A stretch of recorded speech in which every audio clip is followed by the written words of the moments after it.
Let's begin with chapter number 1 of class 11th, and the topic is sets. And sets is a very important chapter because it has relevance in relation and functions in probability also. So बिल्कुल ध्यान से समझिए इसको और pen और copy लेके बैठिए और सारे पॉइंट्स को नोट करते हुए चलिए आगे। बेसिक डेफिनेशन वो है set is a well defined collection of object. अब यहाँ पे एक ही चीज ये है वेल डिफाइंड। वेल डिफाइंड क्या होता है? वेल डिफाइंड होता है यूनिवर्सली एक्सेप्टेड। यूनिवर्सली एक्सेप्टेड मतलब ये जो चीज होगी वेल डिफाइंड, ये सबके लिए सेम होगी, आपके लिए भी सेम होगी, मेरे लिए भी सेम होगी, और कोई थर्ड पर्सन पढ़ेगा तो उसके लिए भी सेम होगी। जैसे odd natural numbers less than 10। अब odd natural numbers less than 10 यही होंगे 1, 3, 5, 7 और 9। इसके अलावा और कुछ नहीं होगा। तो ये सबके लिए सेम है। It means it is a well defined. Reverse of India, reverse of India को भी हम वेल डिफाइंड बोल सकते हैं क्योंकि रिवर्स ऑफ इंडिया सबके लिए सेम है। जैसे इंडस हो गई, गंगा हो गई, कावेरी हो गई, etcetera. So these are well defined. अब सेट को हम जनरली किससे डिनोट करते हैं? कैपिटल लेटर से ऐसे लिखते हैं, जैसे सेट ए है और ऐसे ब्रैकेट्स लगाते हैं और इसके अंदर ये जो होते हैं ए बी सी, ये क्या होते हैं? एलिमेंट्स या मेंबर्स। एलिमेंट्स या मेंबर्स कुछ भी बोल सकते हैं और इनको स्मॉल लेटर से लिखते हैं, ए बी सी या एक्स वाई जेड, कुछ भी हम लिख सकते हैं ऐसे। जैसे बी के एलिमेंट्स क्या हो गए? एक्स वाई जेड, और ब्रैकेट्स लगाते हैं और ब्रैकेट यहाँ पे क्लोज करते हैं इसको। तो यही यहाँ लिखा हुआ है कि objects, element and members of a set are synonymous terms. मतलब इनको ऑब्जेक्ट्स भी बोल सकते हैं, एलिमेंट्स भी बोल सकते हैं और मेंबर्स भी बोल सकते हैं। और सेट को किससे रिप्रेजेंट करते हैं? कैपिटल ए से, और एलिमेंट्स को स्मॉल ए बी सी या स्मॉल एक्स वाई जेड से। अब सेट को रिप्रेजेंट करने के दो फॉर्म होते हैं। कौन से? Roster form. रोस्टर फॉर्म को हम क्या बोल देते हैं? और टेबुलर फॉर्म। और दूसरा है सेट बिल्डर फॉर्म। अब इनको पढ़ते हैं डिटेल में। रोस्टर फॉर्म क्या होती है? रोस्टर फॉर्म होती है कि हम ऐसे ब्रैकेट लगाते हैं और अंदर लिख देते हैं जो भी हमें रिक्वायर्ड होता है, सेट की वैल्यू है वो हम यहाँ पे लिख देते हैं। सो क्या लिखा हुआ यहाँ? In roster form all elements of a set are listed, the elements are being separated by commas and enclosed within braces. Braces क्या होती है? इन ब्रैकेट्स को हम क्या बोलते हैं? ब्रेसेस। तो जैसे कोई ये सेट ए है, इसके कुछ एलिमेंट्स हैं ए बी सी, इस तरह से लिख दिया और कॉमा से सेपरेट कर दिया, तो ये होगा रोस्टर और टेबुलर फॉर्म। एग्जाम्पल है the set of all even positive integers less than 7 is described in roster form as। तो इंटीजर्स क्या होते हैं? सबसे पहले हमें ये पता होना चाहिए। इंटीजर्स ये होते हैं 0, 1, 2 एंड इन्फिनिटी तक जाएंगे, -1, -2 एंड माइनस इन्फिनिटी तक जाएंगे। ये क्या होते हैं? हमारे इंटीजर्स। अब हमें क्या लिखना है? Even positive integers less than 7। तो कौन कौन से होंगे इवन पॉजिटिव? यहाँ पे 2 होगा, 4 होगा और 6 होगा। तो इसको ऐसे लिख देंगे इस तरह से। और ये वेल डिफाइंड है क्योंकि ये सबके लिए सेम है, चाहे इसको कोई भी पढ़े।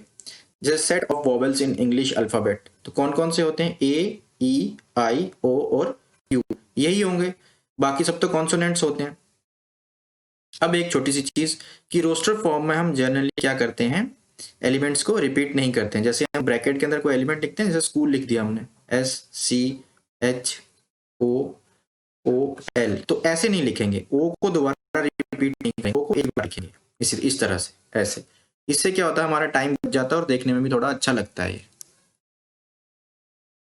नेक्स्ट है second, set builder form. Set builder form क्या होती है? In it all elements of a set possesses single common property. यहाँ पे ध्यान देने वाली बात है, single common property which is not possessed by any element outside the set. इसका मीनिंग क्या है? जैसे ये एग्जांपल लेते हैं, ये क्या है? AEIOU, ये क्या है? इनकी कॉमन प्रॉपर्टी क्या है? Single common property. ये सब क्या है? वॉवेल्स हैं, जो कि और किसी के पास नहीं है जो इनके आउटसाइड होगा। बाकी सब तो कॉन्सोनेंट होते हैं। तो इनकी सिंगल प्रॉपर्टी क्या है? ये वॉवेल्स हैं। सो यही यहाँ लिखा हुआ कि ये जो एलिमेंट्स होते हैं इनकी कोई एक सिंगल प्रॉपर्टी होती है, वो किसी की भी प्रॉपर्टी नहीं होती जो इसके बाहर होते हैं, इसके बाहर जो एलिमेंट्स होंगे। No other letter possesses this property, that is the others are consonant. वही कि इनकी कॉमन प्रॉपर्टी क्या है, ये वॉवेल्स हैं, बाकी सब क्या होंगे, कॉन्सोनेंट्स, इंग्लिश अल्फाबेट्स।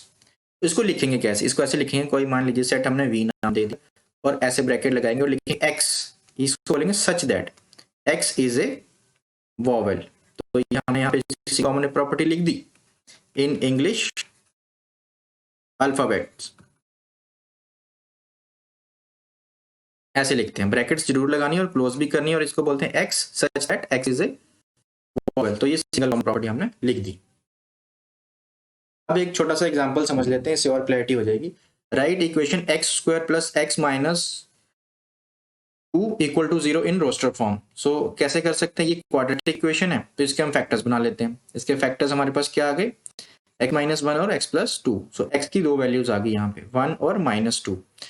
ऐसे लिखेंगे इसको, ऐसे लिख देंगे 1 और -2 ब्रैकेट क्लोज कर देंगे। तो ये क्या होगी हमारी रोस्टर फॉर्म। और देख लेते हैं example. Right set x such that x is a positive integer and x square is less than 40 in roster form। अब हमें क्या दिया हुआ यहाँ पे, x is a positive integer। Integer अभी हमने देखा कौन से होते हैं इंटीजर्स, 0 1 2 3 और पॉजिटिव इन्फिनिटी तक जाते हैं, -1 -2 और -3 और कहाँ तक जाएंगे, -इन्फिनिटी तक। तो ये क्या होते हैं, सारे इंटीजर्स होते हैं हमारे। तो यहाँ क्या बोला गया है, x is a positive integer and x square is less than 40। तो लिख लेते हैं सारे पॉजिटिव इंटीजर्स, 1 2 3 4 5 6 7, यहाँ तक लिखते हैं। अब इनका स्क्वायर करना है, 1 का स्क्वायर 1, 2 का स्क्वायर 4, 3 का स्क्वायर 9, 4 का स्क्वायर 16, 5 का स्क्वायर 25, 6 का स्क्वायर 36, 7 का स्क्वायर 49। लेकिन हमें एक्स स्क्वायर कितना चाहिए, लेस देन 40। तो इसको नहीं लिखेंगे, इनको लिख देंगे हम सबको ब्रैकेट्स में ऐसे, बिल्कुल ऐसे ऐसे 1 2 3 4 5 और 6। तो ये कौन सी हो गई हमारी रोस्टर फॉर्म या टेबुलर फॉर्म। एक्सरसाइज 1.1 एनसीईआरटी की, which of the following are sets justify your answer. की इसमें ये बताना है कि सेट इनमें से कौन कौन सा है, और सेट क्या होता है, वेल डिफाइंड होता है, जो सबके लिए सेम होता है। तो देखते हैं, the collection of all months of year beginning with letter J. बिल्कुल बता सकते हैं हम, ये तो ये सेट है, क्योंकि जे से कौन कौन सा होता है, जनवरी जून जुलाई। तो ये हम बता सकते हैं, तो सेट है ये। नेक्स्ट है the collection of 10 most talented writers of India. क्या ये सेट है, नहीं है, क्यों, क्योंकि राइटर्स का क्राइटेरिया जो है वो डिफर करेगा पर्सन टू पर्सन।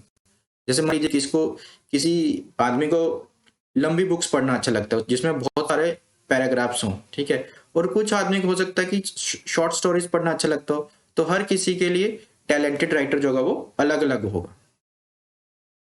नेक्स्ट है a team of 11 best batsman, a team of 11 best cricket batsman of the world. ठीक है, तो जो क्रिकेट के बेस्ट बैट्समैन हैं ये भी सेट नहीं होगा, क्यों, हर किसी के लिए क्राइटेरिया डिफर होगा। ठीक है, मान लीजिए आपको सहवाग अच्छा लगता है या विराट कोहली अच्छा लगता है, तो वो बहुत स्पीड रन बनाते हैं, या किसी को द्रविड़ अच्छा लगता होगा, वो आराम से टिक टिक के खेलते हैं। तो ये सेट नहीं होगा, तो इनका क्या क्राइटेरिया डिफर करेगा। The collection of all boys in your class, बिल्कुल बॉयज को हम कलेक्ट कर सकते हैं या उनको बता सकते हैं कितने बॉयज हैं क्लास में 11th में। The collection of all natural numbers less than 100, बिल्कुल लिख सकते हैं इसको, बिल्कुल लिख सकते हैं इसको, natural numbers less than 100। Natural numbers कौन से होते हैं हमारे, जो यहाँ से स्टार्ट होते हैं 1 2 3 और कहाँ तक जाते हैं, पॉजिटिव इन्फिनिटी तक, ये होते हैं। तो लिख सकते हैं हम लेस देन 100 सारे। एक collection of novels written by Munshi Premchand, बिल्कुल सेट है, क्योंकि जितने भी नॉवेल्स हैं वो सबके लिए ही सेम होंगे। कलेक्शन हमें पता ही है कि इनके मान लीजिए 20 हैं 25 हैं, जो भी नॉवेल्स हैं उनका नाम तो सबके लिए सेम ही होगा। The collection of all even integers, ये भी सेट है, लिख सकते हैं हम सारे even integers 2 4 6 and so on to infinity. The collection of chapters in the collection of questions in this chapter, बिल्कुल बता सकते हैं कितने क्वेश्चन है, सबके लिए सेम होगा। कोई भी बुक देखेगा खोल के तो उसके लिए क्वेश्चन सारे सेम ही निकलेंगे। The collection of most dangerous animals in the world, set नहीं है, क्यों, क्राइटेरिया में differ from person to person, ये आपको लिखना है रीजन में। और इसका आगे लिखा हुआ है कि कैसे कैसे आपको हर किसी की जस्टिफिकेशन देनी है, इस यहाँ से आप लिख सकते हैं, यहाँ से हर किसी की जस्टिफिकेशन यहाँ दी हुई। क्वेश्चन नंबर 2 है लेट ए एक सेट दिया हो 1 2 3 4 5 6, इंसर्ट द एप्रोप्रिएट सिंबल, इस सिंबल्स को बोलते हैं बिलोंग्स टू, बिलोंग्स टू। इसका मतलब होता है डज नॉट बिलोंग्स, मतलब जैसे ये देखिए 5 सेट ए में है, हाँ है, तो यहां लिखेंगे बिलोंग्स टू। 8 है, नहीं है, तो यहां लिखेंगे डज नॉट बिलोंग्स टू। 0 है, नहीं है, डज नॉट बिलोंग्स टू। 4 है, बिल्कुल है, बिलोंग्स टू। 2 है, बिल्कुल है, बिलोंग्स टू। 10 है, नहीं है, डज नॉट बिलोंग्स टू। तो ये होगा क्वेश्चन नंबर 2। ये बहुत ही इजी क्वेश्चन था, जस्ट बिलोंग्स का सिंबल समझने के लिए।